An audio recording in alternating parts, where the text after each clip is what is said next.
J'ai béni Dieu pour ta présence. Car là où deux ou trois sont réunis en son nom, il est là. Tu es la deuxième personne qui a permis à Dieu de me venir.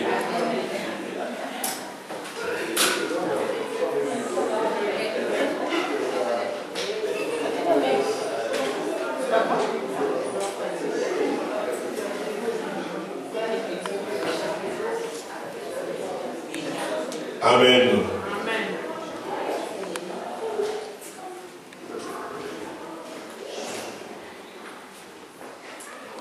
Gloire à Dieu. Pourquoi la plupart de mes prières ne sont pas exaucées? Nous avons commencé cette série d'enseignements le dimanche passé. Et je nous ai demandé d'aller lire Ésaïe 59 et d'y réfléchir individuellement. Parce que lorsque nous faisons le bilan de nos prières, du moins pour ceux qui prient beaucoup, ça concerne ceux qui prient beaucoup. Quand on fait le bilan, on constate que les réponses ou l'exaucement à nos prières sont minimes par rapport à la quantité de prières que nous faisons monter vers le Seigneur. Y a-t-il un problème? Certainement. Tu ne peux pas beaucoup semer et récolter peu. C'est une loi contradictoire. La Bible dit celui qui sème beaucoup moissonne aussi beaucoup, n'est-ce pas? Pourquoi nous prions et nous ne recevons pas vraiment les réponses? Ceux qui n'ont pas une foi solide abandonnent même la foi. Ceux-là qui ne sont pas encore très stables dans le Seigneur, ils sont découragés. Il y a d'autres qui commencent à dire que là où je prie, il n'y a pas d'onction. Je vais chercher une église où il y a beaucoup d'onction. Je vais chercher des serviteurs de Dieu qui ont beaucoup d'onction. Tu iras là-bas. Cet homme de Dieu ou cette église est déjà entraînée par le Seigneur dans la prière. Et ils ont déjà résolu les problèmes qui empêchent que Dieu ne puisse les exaucer. Et tu iras là-bas, tu verras que ta vie ne va pas changer. Le problème, c'est de te voir toi-même vis-à-vis de la parole de Dieu. Pourquoi la plupart de mes prières ne sont pas exaucées? Le sous-thème d'aujourd'hui, qu'est-ce qui empêche Dieu de m'exaucer? Qu'est-ce qui empêche Dieu de m'exaucer? Par exaucement, comprenez la réponse, l'intervention de Dieu. L'exaucement, c'est l'aval de Dieu, c'est l'autorisation de Dieu.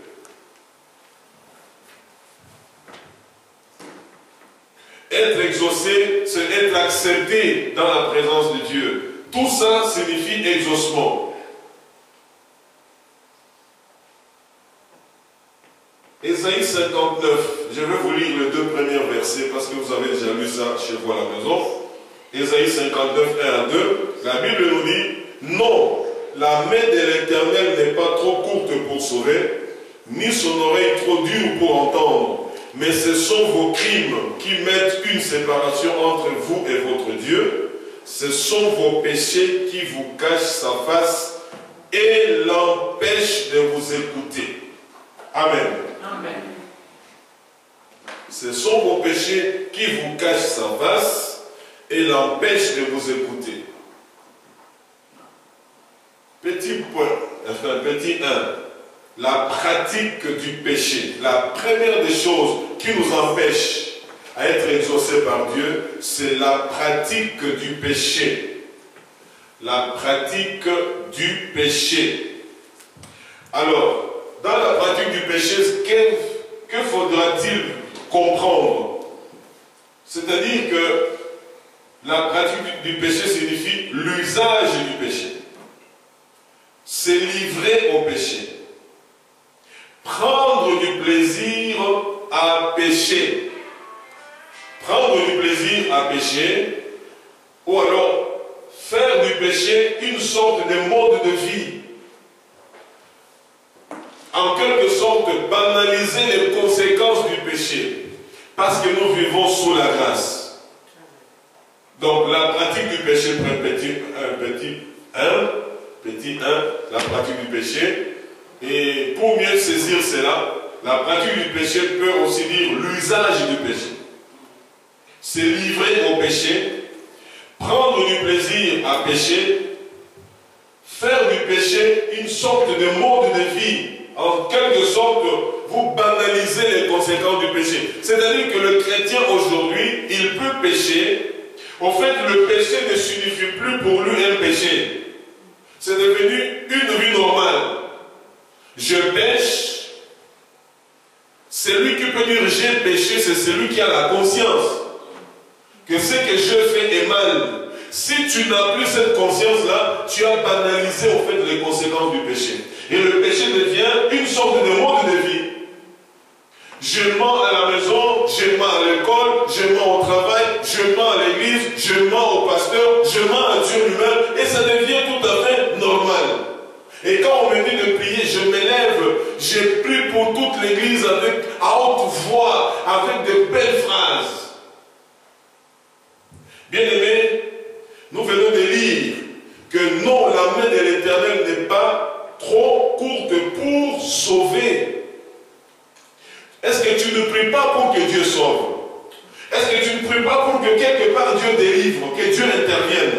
Et la Bible nous dit, non, la main de l'Éternel n'est pas trop courte pour sauver, ni son oreille trop dure pour entendre, mais ce sont vos crimes. Ce sont vos crimes qui mettent une séparation.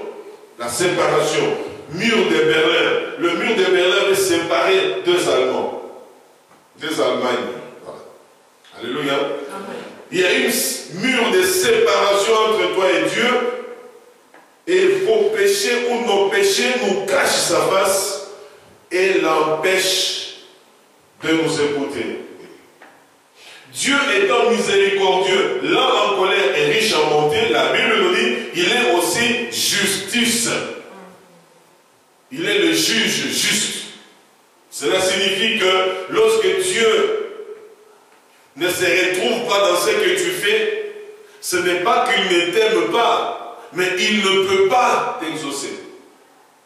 Parce que s'il t'exauce en dehors de sa volonté, il cesse d'être Dieu. Or, Dieu n'est pas un homme pour, ni un fils d'homme pour. Donc, il ne peut pas. C'est-à-dire que Dieu ne peut pas du jour au lendemain. Il est là, il dit, ah, j'avais oublié, je m'étais trompé, excusez-moi mes enfants, je voulais vous dire que non. Ce qu'il a dit, c'est ce qu'il y a. On le fait, on est béni, on ne le fait pas, on n'est pas béni.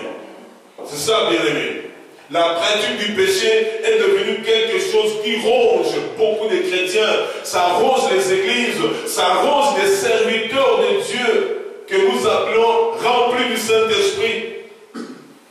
Comprenez ce que Dieu dit, qu'au jour de la fin, il va séparer les brebis des boucs. Amen. Amen. Il le fera. Et d'autres diront, n'avons-nous pas prêché en ton nom, n'avons-nous pas guéri, délivré? Il dit, retirez-vous de moi, je ne vous ai jamais connu, vous qui commettez l'iniquité.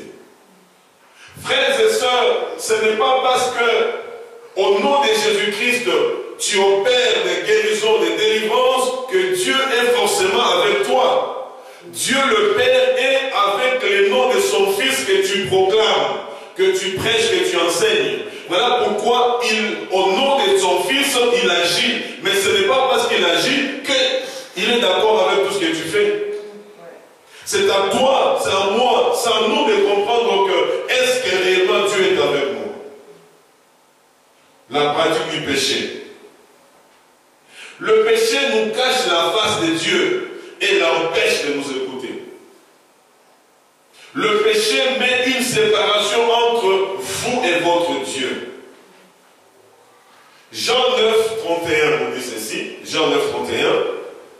Nous savons que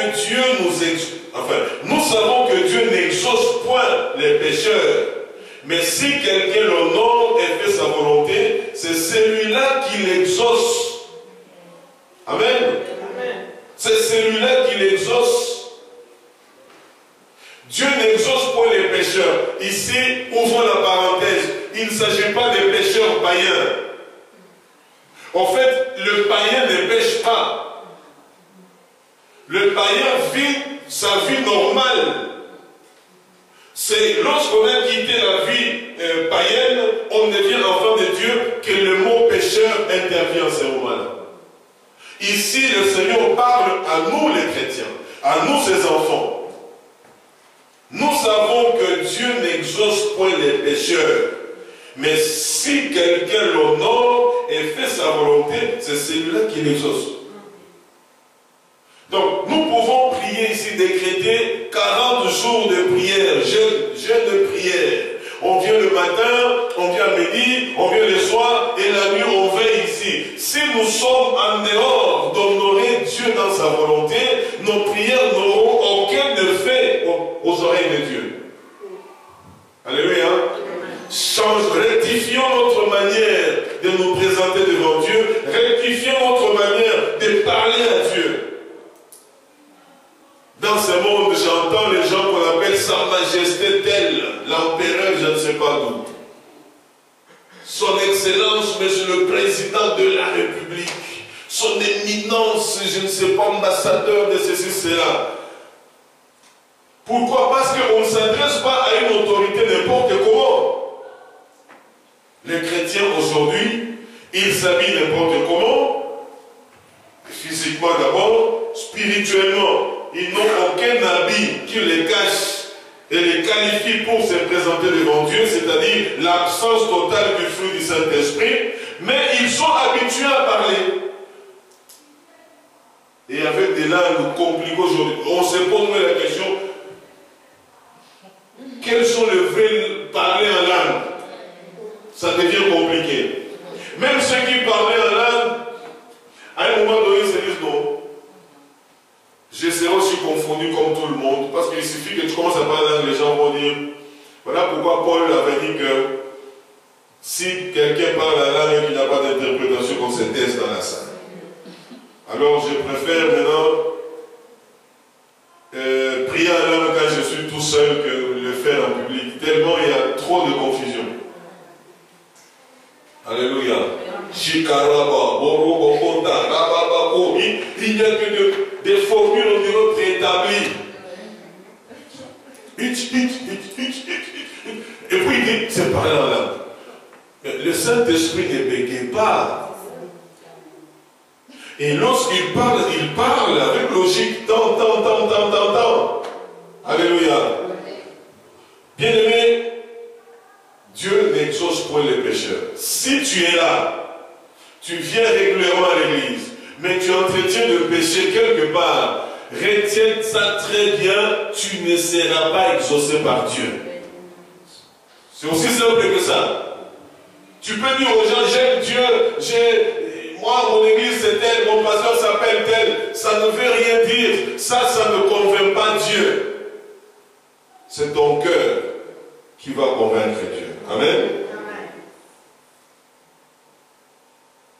David il disait ceci dans le psaume 66, psaume 66, verset 18 à 19. Il dit, si j'avais conçu l'iniquité dans mon cœur, le Seigneur ne m'aurait pas exaucé. Mais Dieu m'a exaucé. Il a été attentif à la voix de ma prière. Au verset 20, béni soit Dieu qui n'a pas rejeté ma prière et qui ne m'a pas retiré sa bonté. Amen. C'est-à-dire que, au verset 20, qu'est-ce que David veut dire là? Béni soit Dieu qui n'a pas rejeté ma prière. C'est-à-dire qu'il y a des prières que Dieu rejette. Alléluia. Tu as transpiré toute la nuit, tu as senti même les sensations dans ton cœur, dans ton corps. Tu as attrapé la chair de poule. Quand quelqu'un attrape la chair de poule, il n'est pas dans la présence de Dieu. Dieu n'exauce pas les poules. Ah, là, on dit pas amen. Je n'aime pas cette expression, j'ai prié, j'ai attrapé la chair de poule. Mais non. Alléluia. Dieu n'exauce pas les poules, il exauce ses enfants. Donc, il est en train de nous dire ceci. David, l'homme selon le cœur de Dieu, exerçait à parler à Dieu et qui avait l'expérience des exaucements des prières, de ses prières. Après qu'il ait péché, après qu'il s'est repenti et que Dieu lui ait pardonné, il dit, si j'avais conçu l'iniquité dans mon cœur, après tout ce que j'ai connu là, le Seigneur ne m'aurait pas exaucé. C'est-à-dire que j'ai péché, j'ai confessé mes péchés, j'ai regretté mes péchés, j'ai pris la résolution de ne plus recommencer, j'ai réparé. Et Dieu a vu qu'il n'y a plus d'iniquité dans mon cœur. Voilà pourquoi il m'a exaucé. Mais Dieu m'a exaucé, il a été attentif à la voix de ma prière. Béni soit Dieu qui n'a pas rejeté ma prière. Combien de tes prières ont-elles été rejetées par Dieu? Tu peux en faire le bilan. Depuis le 1er janvier, si tu mets la balance, on met ici des poids de 100 kilos, tes prières peuvent peser combien? Les vraies prières. Alléluia. Amen. Donc, bien aimé, la pratique du péché empêche Dieu de nous exaucer. Le péché, c'est faire le contraire de ce que Dieu dit. Le péché, c'est plaire à ta chair. Tu es en train de te plaire à toi-même. C'est ça le péché. Le péché, c'est refuser de vivre selon le principe de Dieu. C'est ça le péché. Refuser de vivre selon le principe de Dieu. Par rapport à la liste de péchés, deuxièmement, la désobéissance ou le refus de se soumettre. La désobéissance ou le refus de se soumettre, soit à Dieu, soit à une autorité, soit à un principe établi dans l'Église. La désobéissance ou le refus de se soumettre, voilà. Jacques 4, 7 nous dit, soumettez-vous donc à Dieu. Résistez au diable et il fuira loin de vous. Soumettez-vous donc à Dieu. Se soumettre signifie aller au bas et au pied de quelqu'un. Se soumettre, c'est diminuer pour que la personne qui est là reste toujours au-dessus de toi. Se soumettre, c'est dire, tu as raison, moi je le fais. Tu l'as dit, j'exécute. Beaucoup de frères et sœurs aujourd'hui ne se soumettent pas au Seigneur. Parce que quand tu ne fais pas la volonté de Dieu, cela signifie que tu refuses de te soumettre. Tu peux venir flatter le pasteur, mais le pasteur, lui aussi, se débrouille pour se soumettre à Dieu. Si tu te soumets à moi, alors que tu ne te soumets pas à Dieu, tu es en train de perdre ton temps inutilement. Commence d'abord par te soumettre à l'Éternel. C'est quand tu te soumets à l'Éternel qui te donne la force de résister au diable. C'est ainsi que le diable peut fuir devant toi. Tu te soumets à Dieu quand il dit tu pries, tu dois prier. Médite la parole, j'accepte, je médite la parole. Va à l'église, j'accepte, je vais à l'église. Et donne ton argent, j'accepte, je donne. Ça, c'est se soumettre. Se soumettre, c'est accepter la volonté de quelqu'un, enfin du supérieur, sans discuter. La soumission. 1 Samuel 15. 1 Samuel 15, verset 22 à 23. Samuel dit, l'Éternel trouve-t-il du plaisir dans les holocaustes et les sacrifices, comme dans l'obéissance à la voix de l'Éternel?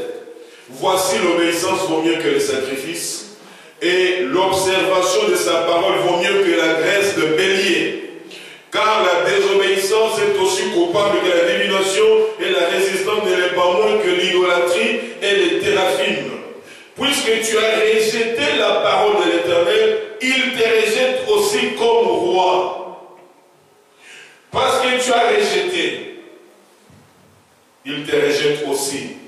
La désobéissance, Dieu qualifie cela de l'idolâtrie, de la résistance, de la divination. C'est pareil. Quelqu'un qui désobéit à Dieu, Dieu le considère comme un idolâtre. C'est pareil. Comme celui qui a tué, un assassin, c'est pareil. Comme un voleur, c'est pareil. Donc, la désobéissance nous disqualifie de la présence de Dieu. La désobéissance empêche le Saint-Esprit de nous utiliser et de nous visiter.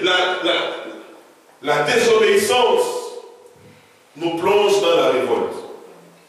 Or, la Bible déclare que Dieu résiste aux orgueilleux, mais il fait grâce aux humbles. Ne peut être orgueilleux que celui qui est désobéissant. Tu ne peux pas être obéissant d'une part et d'autre part être orgueilleux. C'est que quelque part il y a un problème entre toi et Dieu. Nous avons connu des serviteurs de Dieu à qui Dieu a fait beaucoup de grâces, beaucoup de faveurs. Mais oubliant ce que Dieu a fait, les gens sont restés orgueilleux en se focalisant sur leurs connaissances, sur leurs diplômes, sur leurs avoirs, ainsi de suite. C'est pourquoi le Seigneur disait à Israël, quand vous entrerez dans ce pays-là où coule le miel, quand vous allez bâtir les maisons et que tout vous réussira, ne dites pas que c'est par vos propres forces que vous l'avez fait. N'oubliez pas que c'est par ma main, c'est par ma grâce et ma miséricorde que vous avez fait ces choses. Les jours que vous le ferez, sachez que vous mourrez tous.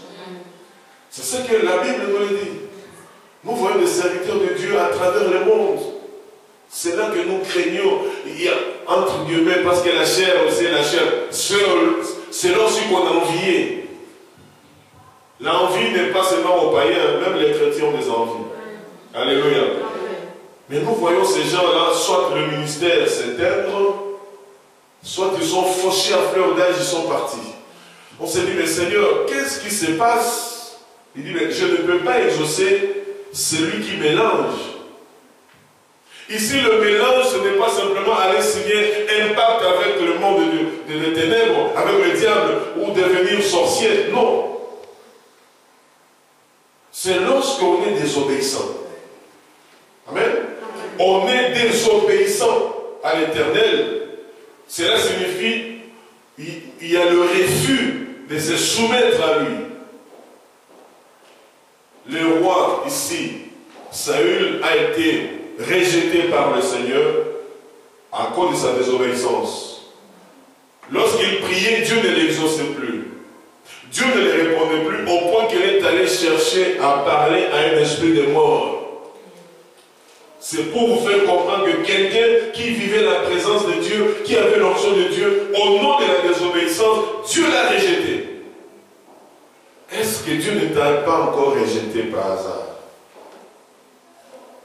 Pose-toi la question, ce n'est pas parce qu'on te voit bien habillé, tu viens parfumer tout le temps. Mais tu peux être là, mais Dieu t'a déjà rejeté. Lorsque Dieu avait rejeté le roi Saül, il avait continué à être le roi. Pendant les temps qu'on préparait David, ça n'a pas pris un an, ça a pris quelques années. Mais c'était un roi qui ne régnait plus, mais il était roi, il se maintenait. Quand Dieu rejette, il peut te laisser même la vie. Amen. C'est les termes qu'on utilise souvent que Dieu l'a frappé d'égarement. Vous savez,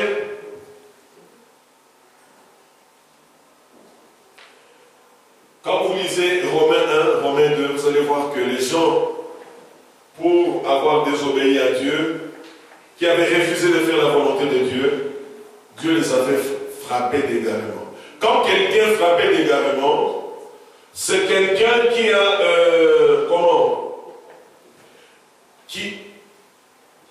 qui avait déjà entendu la vérité, mais qui avait méprisé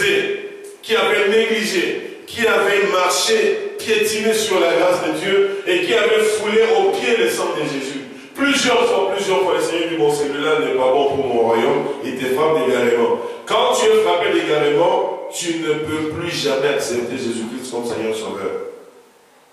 Tu peux vivre même 125 ans, mais devant Dieu, tu es déjà... Alléluia. Alors faisons attention, bien-aimés. La désobéissance aux serviteurs de Dieu, la désobéissance aux parents, la désobéissance aux autorités établies partout où nous sommes. Lorsqu'on est désobéissant, automatiquement nous désobéissons à l'Éternel. Parce que c'est lui qui nous demande d'obéir à nos parents. C'est lui qui nous demande d'obéir aux autorités établies. Lorsqu'on désobéit aux autorités établies, donc nous péchons directement contre Dieu. Alors cessons d'aller dans sa présence, parce qu'il lui dit, toi tu es diamétralement opposé avec ce que moi je dis, et tu viens pour que je fasse quoi? Il rejette ta prière. Ah, on était à la convention à Paris, il a rejeté. On a été à la retraite dans un château, c'était formidable, mais toi, tes prières ont été rejetées. Pourquoi la plupart de mes prières ne sont pas exaucées? La pratique du péché, la désobéissance ou les refus de se soumettre. Troisièmement, la mésentente conjugale ou le conflit familial ou entre frères dans l'église. Mésentente conjugale, conflit familial ou entre frères. La mésentente, c'est la discorde. La mésentente, c'est des crises entre frères et sœurs, entre monsieur et madame, entre les membres d'une même famille. Ce sont les incompréhensions entre les frères et sœurs dans une église. Dans la mésentente conjugale ou conflit familial ou entre frères et sœurs, ou entre frères tout court, bien aimés, ça empêche Dieu d'exaucer vos prières. Amen. 1 Pierre 3, 7 nous dit ceci. 1 Pierre 3, 7. Marie, montrez à votre tour de la sagesse dans vos rapports avec vos femmes. Comme avec un sexe plus faible, honorez-les comme devant aussi hériter avec vous de la grâce de la vie. Qu'il en soit ainsi, afin que rien ne vienne faire obstacle à vos prières. Vous comprenez? Quand monsieur, madame, ça ne marche pas, ça ne colle pas, bien aimé, sachez très bien que cela fait obstacle et fera obstacle à vos prières. Amen. Il y a des conflits dans le couple, des conflits dans la famille, des conflits entre frères et sœurs, incompréhension totale. Et après, nous nous mettons à prier. Dieu n'exaucera pas. Amen. Amen. Dieu n'exaucera pas. Matthieu 5, 23 à 24. Frères et sœurs, cessons de nous flatter nous-mêmes. Dieu, on ne le sert pas avec son intelligence ni avec son expérience. Non. On sert Dieu par son Esprit Saint. On le sert à travers de sa parole. Il ne faut pas dire moi parce que je vais à l'église ou moi parce que je fais ces choses-là dans la société que Dieu m'exauce. Non, non, non, non, non, non. Lorsque il y a la mésentente, il y a des incompréhensions, il y a des crises, oubliez vos prières. Elles ne seront jamais, jamais exaucées par Dieu. Jamais. Alléluia. Amen. Ne blaguons pas. Ne nous flattons pas nous-mêmes. Je suis en conflit avec mon père, avec ma mère, avec un frère, une soeur, avec le pasteur. Je suis en conflit avec Dieu lui-même et je me mets à prier pour que Dieu exauce. Mais non, tu pries quel Dieu? Pas en tout cas le Dieu de la Bible. Non. Amen. Amen. Matthieu 5, versets 23 à 24. C'est projeté? Ok, allons-y. Si donc tu présentes ton offrande à l'autel, et que là tu te souviens que ton frère a quelque chose contre toi, laisse-la devant l'autel et va d'abord te réconcilier avec ton frère, puis viens présenter ton offrande. Amen. Vous comprenez ce que la Bible dit, c'est Dieu. Ce n'est pas l'Église qui l'a dit. Ce n'est pas un homme, c'est Dieu lui-même que toi tu aimes servir. Ça, c'est un des obstacles à la vie de prière. Il y a des sœurs qui sont en conflit avec leur mari. Il y a des hommes qui sont en conflit avec leur femme. Et ils se qualifient par tous les mots. Mon mari, c'est un démon. Et puis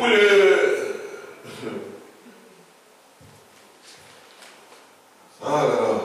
Et vous entendez l'homme aussi dire, ma femme, c'est une Jézabel tout crachée. Et puis quand il faut prier, Seigneur, alléluia, fais-moi voir ta gloire, fais-moi voir ta gloire, montre-moi ta puissance, Seigneur, manifeste-toi, Seigneur, manifeste-toi, Seigneur, manifeste-toi. Il est en train de te dire, tu es en train de passer ton temps, mon fils, tu es en train de passer ton temps, ma fille. Corrige-toi, rectifie les tirs. C'est tout ce que tu attends. Ce n'est pas qu'il ne veut pas, mais il ne peut pas. Dans sa justice, il ne peut pas aller à l'encontre de sa ligne déjà tracée. Amen. Si donc tu te présentes, tu présentes ton offrande à l'autel. Ça, ce sont les dîmes, ce sont les offrandes, ce sont les actions de grâce. Ok?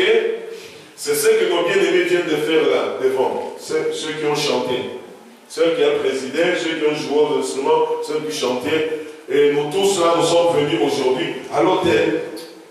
Quand tu es dans ta maison là, tu es aussi devant ton autel quand tu pries. Tu es devant l'autel. Être devant l'autel, c'est être dans la présence de Dieu en fait. Amen. Donc, ma prière que je fais, c'est une offrande. La louange que je fais monter vers Dieu, c'est une offrande. L'adoration que je fais monter vers Dieu, c'est une offrande. Donc, tous les actes de nous, enfants de Dieu, ça devient des offrandes devant le Seigneur. Mais, il dit ceci, si tu réalises, avant de louer, avant d'adorer, avant de prendre ce micro pour présider, pour prêcher, avant de faire n'importe quel ministère dans l'église, tu réalises que tu as un problème avec quelqu'un, dépose là ton ministère. Dépose d'abord. Va d'abord arranger. Laisse, quand il dit, laisse là ton offrande, c'est-à-dire que laisse ça un peu de côté. Va d'abord arranger. Et reviens maintenant. Pourquoi? Parce que quand tu vas arranger, tu as obéi. Et quand tu obéis, Dieu s'implique maintenant. Mais parce que tu ne veux pas, qu'est-ce qu'elle va dire? Qu'est-ce qu'il va dire? Non, moi je ne veux pas qu'on me marche sur le pied. Je donne quand même. Oui, tu donnes. Mais de mon côté, ce n'est pas enregistré. Alléluia. C'est enregistré dans l'église. Ça reste pas sur terre. Alléluia. Oh peuple de Dieu. Qu'est-ce qui nous empêche d'être exaucés? Ce sont les mésententes, les conflits. Les conflits, les conflits, les conflits. Et l'église du Seigneur, que des hommes et des femmes sont souvent en conflit. Parfois des conflits dénudés plutôt de toute compréhension. Franchement, à un moment donné, tu te dis, mais qu'est-ce qui se passe? Nous autres qui n'avons plus de parents en vie, des parents biologiques, je me pose la question, comment est-ce que moi, je peux manquer du respect à un parent? Amen. Le parent, quelqu'un qui a des enfants, comment je peux lui manquer de respect et être en conflit avec cette personne? Si c'est ton cas, tes prières ne seront pas exaucées. Même si la personne est à des milliers de kilomètres d'ici, ta prière ou tes prières ne seront pas exaucées. Dieu est juste. Matthieu 18, 19 nous dit ceci. Je vous dis encore, si deux d'entre vous s'accordent sur la terre, pour demander une chose quelconque, elle leur sera accordée par mon Père qui est dans les cieux. Amen. Amen. ceux qui s'accordent avec un bon cœur pour demander à Dieu, qu'est-ce que Dieu fait? Dieu exauce. Comment allons-nous nous accorder si nous sommes en conflit? Voilà pourquoi il y a des serviteurs de Dieu qui ont compris qu'ils ne veulent pas souvent ces prières-là d'ensemble. L'église, venons, on va prier une semaine, on va prier 3 jours. Parce que les gens qui viennent prier, s'ils sont en conflit, mais les prières qu'on fait, ça serait du temps perdu au fait. Amen. Voilà pourquoi, bien aimé, quand vous priez pour l'église, vous devez comprendre que l'église, c'est d'abord vous-même. Ce n'est pas ce bâtiment. L'église, ce n'est pas le cèdre. C'est toi, c'est moi. Si nous sommes en conflit, comment nos prières peuvent-elles être exaucées? Parmi les mamans, des conflits. Parmi les papas, des conflits. Parmi les jeunes, conflits. Dans la chorale ici, conflits. Alors, qu'est-ce qu'on fait? Même si on vient ici, on met des nattes ici. On peut transpirer, on nous amène un grand homme de Dieu onctionnel qui fait succès à travers le monde. Ça n'ira pas. Il y aura des fausses délivrances. Oui, les gens vont crier, les démons vont partir au nom de Jésus-Christ, mais ça sera des fausses délivrances. Parce que les mêmes démons vont attendre les gens à l'extérieur. Parce qu'ils savent que tu es en conflit avec elles. Alléluia. Alors, deux hommes peuvent-ils marcher ensemble s'ils ne se mettent pas en accord? La marche chrétienne, c'est une marche d'accord. L'unité fait la force, comme on le dit, n'est-ce pas? Voilà. Alors, on va dans Colossiens 3. 12 à 15. Colossiens 3. La Bible nous dit, bien aimé, ainsi donc, comme des élus de Dieu, saints et bien-aimés, revêtez-vous d'entrailles de miséricorde, de bonté, d'humilité, de douceur, de patience. Écoutez le verset 13. Supportez-vous les uns les autres. Et si l'un a sujet de se plaindre de l'autre, pardonnez-vous réciproquement. De même que Christ vous a pardonné, pardonnez-vous aussi. Mais par-dessus toutes ces choses, revêtez-vous de la charité, c'est-à-dire de l'amour, qui est le lien de la perfection, et que la paix de Christ dans laquelle vous avez été appelés, pour former un seul corps, règne dans vos cœurs et soyez reconnaissants. Amen. Ce qui nous interpelle, nous, en tant que chrétiens, sur le verset 13. Supportez-vous les uns les autres. Qu'est-ce que signifie supportez-vous les uns les autres? Cela signifie qu'il y a des gens qui sont insupportables. D'abord ça. Donc il y a des gens qui ont des caractères difficiles. Il y a des gens qui ont un mauvais langage. Il y a des gens qui ont des attitudes qui blessent, qui déçoivent. Mais le Seigneur dit que pour toutes ces choses-là, supportez-vous les uns les autres. Vous comprenez ce qu'il a dit? Les uns les autres. Si on te supporte toi, par rapport à tes fautes et tes faiblesses, en retour, supporte aussi les fautes et les erreurs des autres. Cet enseignement, pour moi, c'est comme un affermissement. Amen. Moi-même, je suis là-dedans, je réfléchis, je médite, je peux rester même avec les gens à la maison, ils parlent. Moi, je suis dans mes notes, ou bien je suis parti, je suis en train de penser, de réfléchir. Je dis, Seigneur, mais si tu revenais aujourd'hui, quel sera mon rapport en fait? Amen. Amen. Supportez-vous les uns les autres. Des chrétiens sont venus tellement sensibles. Quand je dis sensible, donc c'est plus que sensible. Tu ne l'as pas salué à la fin du culte, c'est tout un problème. On te montre une place, mais toi ici, non, moi je vais là. Bon, la personne là t'a supporté, n'est-ce pas? Mais le jour que tu auras un problème aussi, et tu voudras demander à la même personne qui ne t'a pas supporté, fais ceci. Elle dit non, moi je n'ai pas envie de le faire.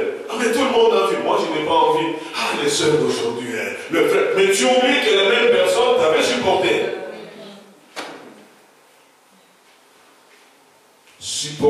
les uns les autres. Si tu n'apprends pas à supporter les autres, leurs faiblesses, leurs tares, et ainsi de suite, sache que tes prières auront des difficultés à être exaucées par le Seigneur. Amen. Parce que Dieu a commencé par nous supporter. Nous étions insupportables. Nous étions odieux, abominables devant le Seigneur. Il a quitté son trône, il est venu jusqu'à nous. Il nous a supportés. Malgré sa souffrance sur terre, il est réparti. Nous continuons à le faire souffrir et il continue à nous supporter. Et qui sommes-nous pour ne pas supporter les autres? Et parce que nous pouvons supporter les autres, nous devons savoir comment parler. Chers frères et sœurs africains, ça c'est notre côté le plus sombre. Nous parlons souvent mal, nous Africains. Parfois nous parlons cru. En Occident, même quelqu'un qui est contre toi, lorsqu'il va te parler, il atténue même la blessure. Mais il te dit non, mais bien par là. Amen. Eh, monsieur, nous avons bien reçu votre courrier qui a bien attiré notre attention, mais nous sommes au regret de vous annoncer que ça a adouci et puis il a passé la vérité. Et voilà, c'est calme. Comme je disais à mon épouse, il y a 3 mois où j'étais dans un hôpital là chez nous vers Soigny. On me dit, tu vas attendre le médecin, j'attends. Les infirmiers étaient bien gentils avec moi. Et puis, le médecin qui entre, c'était un Africain. Je vous dis, si je pouvais filmer ça, j'allais lancer ça. Il entre là. Bonjour monsieur. Qu'est-ce que tu as? Je dis, mais j'ai déjà tout annoncé les dossiers. Mais dis-moi quand même, c'est quoi? J'ai dit, ça c'est... J'ai dit, bon, ton cas, bon. Et puis il regarde mon nom. Ah, tu es de la famille. Moi je dis, si, c'est pas que tu es de la famille. Ici, c'est... Vous voyez que quelqu'un va à l'hôpital, c'est pour être pris en charge. Moi, j'ai été pris en charge dans un hôpital que beaucoup d'Africains craignaient en fait. Mais j'ai trouvé donc un corps médical hyper gentil. Est-ce que moi je suis différent des autres? Hyper gentil.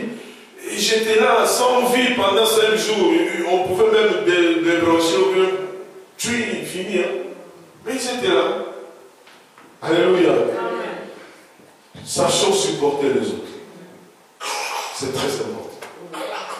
Si on ne se supporte pas, alors on doit demander à Dieu de quitter ce monde. Parce que nous vivons dans un monde compliqué. Vous regardez ce que les gens se font en politique. Pour la plupart, vous n'êtes pas intéressés avec la politique. Je ne parle pas des petites politiques de chez nous, là où les gens se font de coups bas. Mais ici même en Occident. C'est terrible. Terrible. Mais ils se supportent. Et quand on lui donne le micro, dit non, je le souhaite succès dans son quinquennat, ainsi de suite, mais nous, on sera là pour voir comment il travaille et tout. Ça veut tout dire.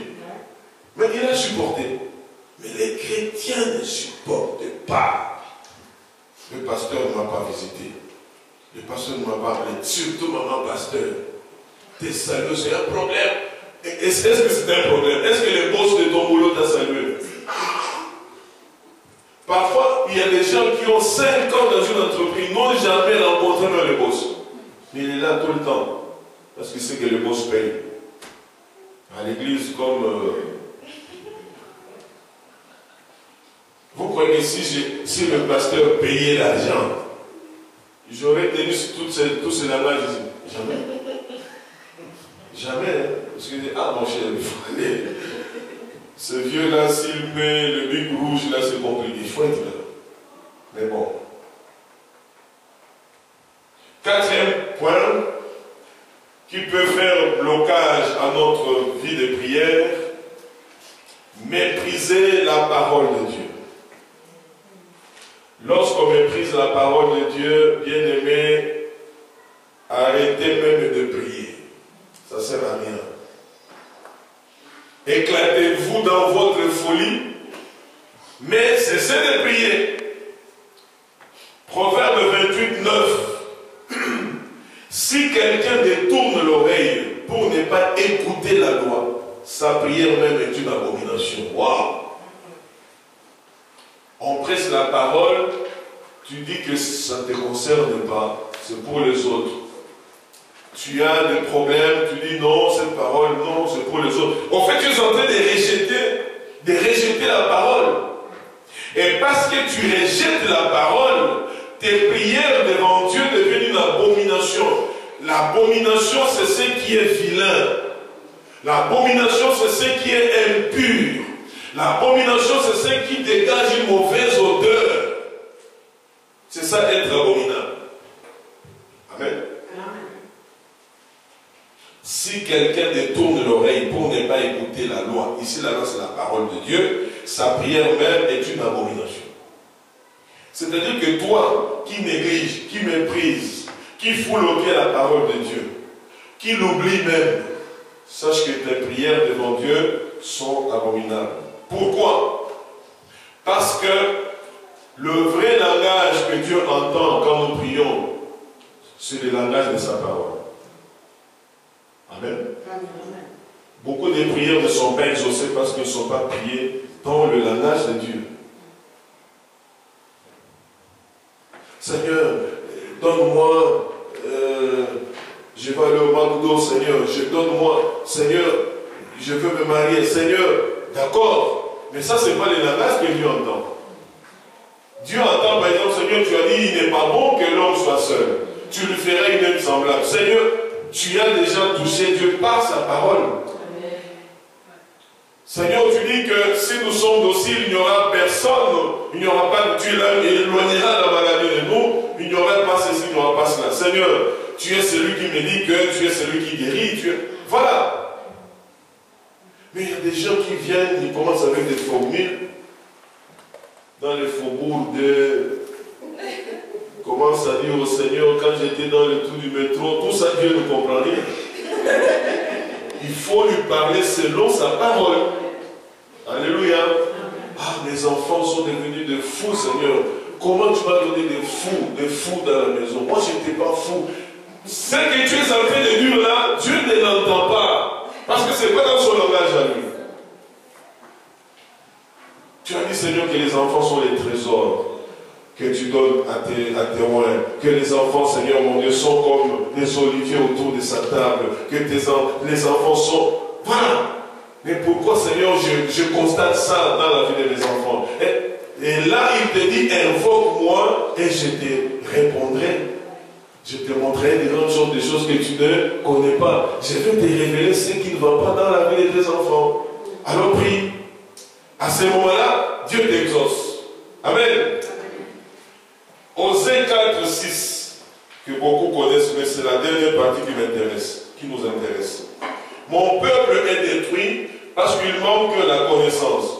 Puisque tu as rejeté la connaissance, je te rejetterai et tu seras dépouillé de mon sacerdoce. Puisque tu as oublié la loi de ton Dieu, j'oublierai aussi tes enfants. Amen.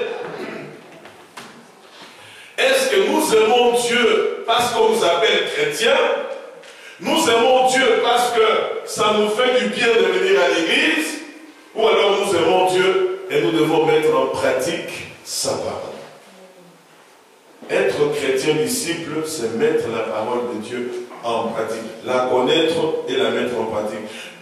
Puisque tu as rejeté la connaissance c'est la parole. Parce que tu reçois la connaissance à partir de la parole. Puisque tu as rejeté la connaissance, je te rejetterai.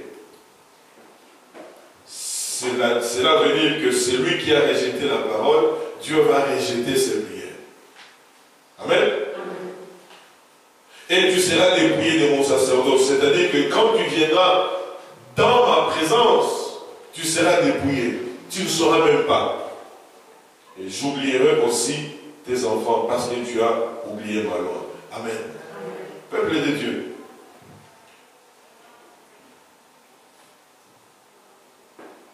Le péché. C'est le premier obstacle. La série va continuer. Amen. La pratique du péché. La désobéissance ou les refus de se soumettre. La mésentente conjugale, conflit familial ou entre frères. Le mépris de la parole de Dieu. Ce sont les véritables obstacles qui empêchent réellement Dieu de nous exaucer. Amen. Amen. À chaque fois que nous allons avancer, parce que généralement on n'a pas beaucoup de temps ensemble à l'église, quand vous rentrez chez vous, faites un examen rétrospectif sur vous-même. Regardez, est-ce que ça va très bien par rapport à tout ça? Je vous ai même dit que la pratique du péché, c'est l'usage du péché, c'est livrer au péché, prendre du plaisir à pécher, faire du péché une sorte de mode de vie. C'est-à-dire que tu pêches, tu trouves normal. Amen. Lorsque un enfant de Dieu, qui se dit, entre guillemets, disciple de Christ, ne regrette plus sur ses péchés, alors il y a un problème. Il n'y a aucun serviteur de Dieu sur terre qui passe toute une journée sans demander pardon à Dieu. Ceux qui sont réellement justes avec Dieu. Mais si toi, tu vis ça normalement, vous savez que nous avons maintenant des difficultés, parfois même à bénir des mariages. Tu es là, la soeur ou la fille que tu es en train de bénir est presque tout exposée. Tout son corps est exposé. Et c'est le mariage. Et toi, le pasteur, tu souffres moralement. Tu ne sais même pas où mettre les yeux. Mais tu dois bénir. Est-ce que je bénis ou je ne vais pas bénir? C'est la question qu'on doit se poser. Est-ce que Dieu est d'accord avec ce que moi je proclame là? Pourquoi? Parce que s'habiller de cette manière-là est déjà devenu normal. À notre époque, souvent quand je parle de notre époque, comprenez, hein, nous sommes d'une certaine époque, nous autres. Amen. Les années 70, donc 70, 80, début 90, ainsi de suite. Nous, quand on grandissait, même avant 65, avant, oui, les années 65, on grandissait même avec des grandes sœurs dans les quartiers. Des grandes sœurs de tout le monde. Hein. Mais tu ne pouvais même pas voir le mollet d'une grande sœur. Cachez bien, les mamans n'en parlent même pas. Aujourd'hui, parfois, je me retrouve à Matoury, je vois une maman qui a peut-être 62 ans, elle sort là, bizarre. Pour elle, elle est vraiment habillée. Alors, pour que les gens qui la voient, elle est pratiquement nue. Je dis, bon, une maman comme ça, quand elle va se mettre dans l'église pour prier, Dieu va exaucer quoi? Amen. Le péché nous cache la face de Dieu. Mais une séparation. Et retenez bien aimé ce que nous avons lu avec vous, Jean 9, 31. Dieu n'exauce point les pécheurs. Ici, il s'agit de chrétiens qui continuent à baptiser avec le péché. Et David a dit, s'il avait conçu l'iniquité dans son cœur, Dieu n'allait pas l'exaucer. Nous avons parlé de la désobéissance et du refus de se soumettre. La désobéissance et le refus de se soumettre. Que des chrétiens aujourd'hui qui résistent à tout ordre qu'on leur intime. La désobéissance. Et nous avons beaucoup insisté sur la mésentente conjugale. Et le conflit familial ou entre frères. Nous avons lu avec vous ça. Dans 1 Pierre 3, 7. La dernière phrase nous dit qu'il en soit ainsi afin que rien ne vienne faire obstacle à vos prières. Lorsqu'il y a des crises, des incompréhensions, des conflits non réglés, nos prières ne seront pas exaucées par Dieu. C'est un obstacle vrai. Si avec ton mari, même si ton mari ne vient pas à l'église, mais ne sois pas en conflit avec lui. Amen. Pour que tes prières soient exaucées et à l'église et même quand tu pries à la maison.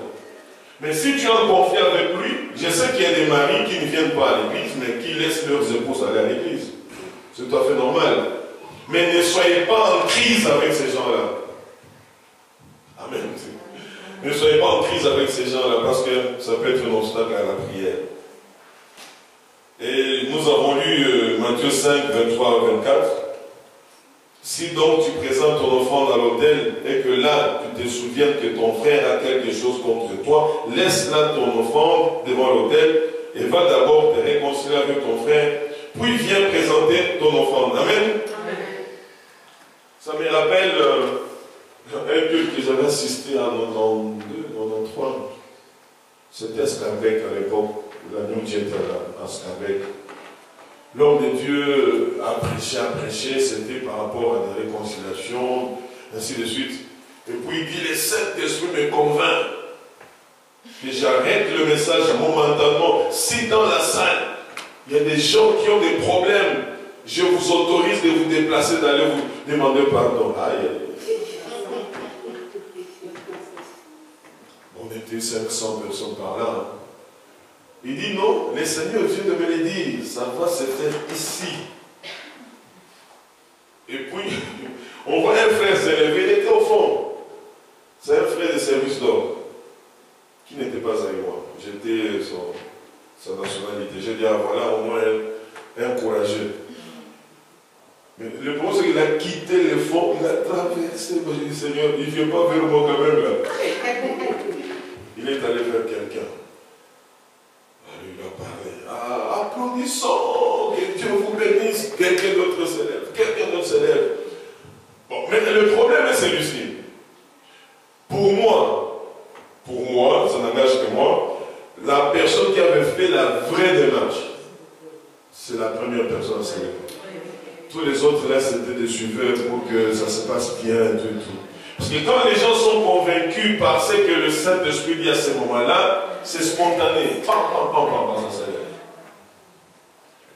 Alléluia. Voilà pourquoi même quand on lance l'appel, Dieu met à cœur, on va prier pour les malades.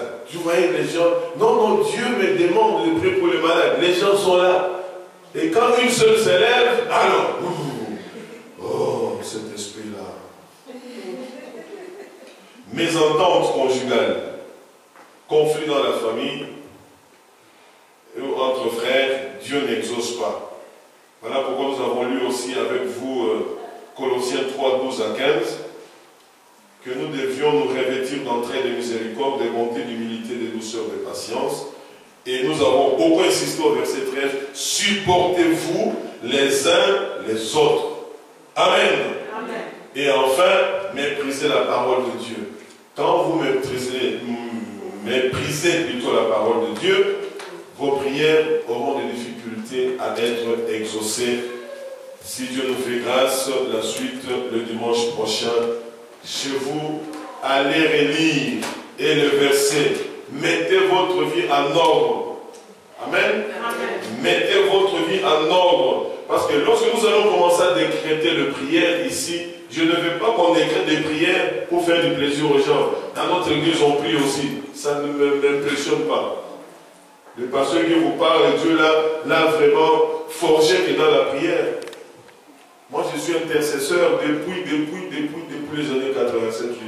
Donc, moi, la prière, c'est quelque chose de normal. Parfois, je me fatigue aussi, comme tout homme, mais c'est ma vie normale, prier.